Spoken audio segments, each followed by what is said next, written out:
Good morning students. आज हम आपको केकई का अनुताप पढ़ाने जा रहे हैं, जो राष्ट्र कवि मैथिली शरण गुप्त द्वारा रचित महाकाव्य साकेत से लिया गया है।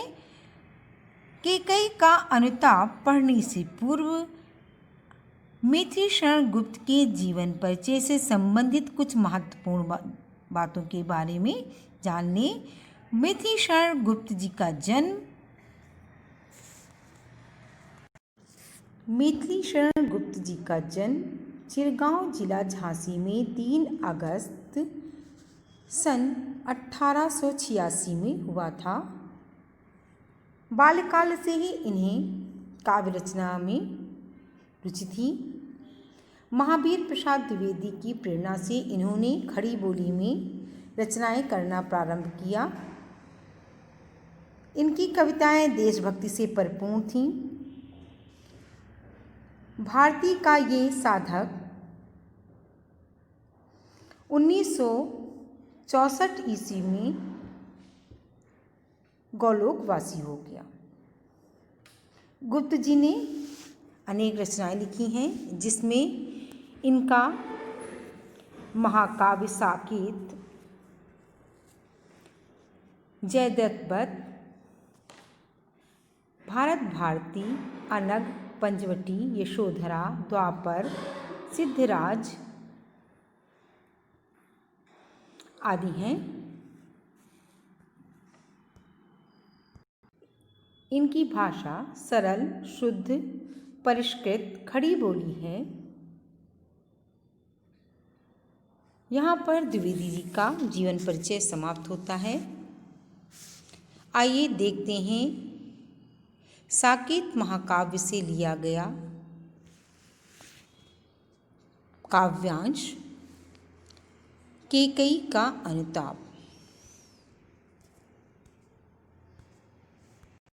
प्रस्तुत काव्यांश में चित्रकूट जब राम पहुंच जाते हैं उस समय का दृश्य है।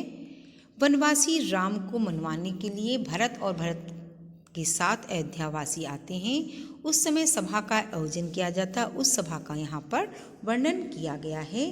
तदनंतर बैठी सभा उटज के आगे, पर्णकुटी के आगे सभा बैठी हुई है। नीले वितान के तले दीप बहु जागे, टकटकी लगाए नैन सुरों के थे वे, परिणामों उत्सुक उन भयातुरों के थे वे। यहाँ पर नीले वितान के तले, नीले आकाश के नीचे जो बहुत सारे तारे जगमगा रहे हैं, ऐसे लग बहुत सारे दीपक जल रहे हैं।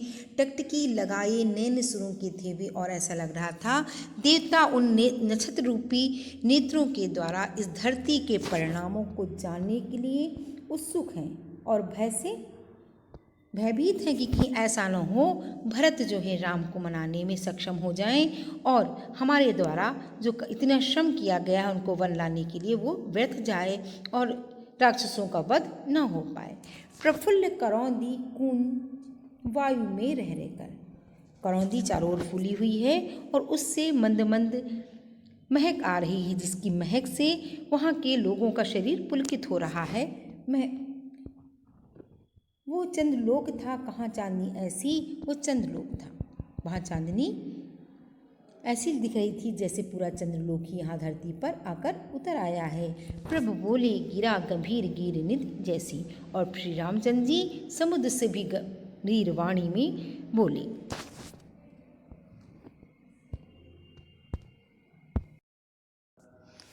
हे भरत भद्र अब कहो अपसित अपना, सब सजग हो गए भंग हुआ ज्यों सपना। हे आर्य रहा क्या भरत अब क्षिप्त अब भी, मिल गया अकंटक राज उसे जब तब भी, पाया तुमने तरतरे अरण बसेरा। यहाँ राम जो है भरत से कहते हैं कि भरत अपनी इच्छा या अभिलाषा बताओ। तब सभी सभा में बैठे हुए सभी लोग सजग हो जाते हैं और ऐसा लगता है कि वो सपने से जाग गए हैं। हे आर्य रहा क्या भरत अपशित, अब क्या मेरा अब भी कोई इच्छा मेरी शेष रह गई है। मिल गया अकंटक राज उसे जब तब भी, जब मुझे कांटों से रहित इतना बड़ा राज्य प्राप्त हो गया है तब भी मेरी इच्छा कोई शेष है। सबको मिला तरतले अरण बसेरा, सबको जंगल के नीचे वास करना पड़ रहा है। अब भी क्या मेरी कोई इच्छा शेष है? तन तड़प तड़प कर तात ने त्यागा, मेरे पिता ने अपने प्राणों का त्याग कर दिया। क्या अब भी मेरी कोई इच्छा शेष है? सब सुन ले तुमने स्वयं अभी ये माना। कैकेयी श्री रामचंद्र से कहती हैं कि अभी अभी तुमने ये स्वीकार किया है कि तुमने भरत को निर्दोष मान लिया है। ये सच है तो फिर लौट चलो घर भैया। अगर ये बात सही है तो घर वापस लौट चलो। अपराधिनी मैं हूँ तात तुम्हारी मैया, हे राम तुम्हारी माँ अपराधिनी है, भरत का इसमें कोई अपराध नहीं है। यहाँ पर कैकेयी अपने पश्चाताप करते हुए कहती हैं कि जो भी मैंने अपराध किया है वो मैंने किया है, भरत ने कोई अपराध नहीं किया है। अगर तुम ऐसा मानते हो तो घर लौट चलो। कैकेयी अनुताप का प्रथम भाग यहाँ समाप्त होता है। धन्यवाद।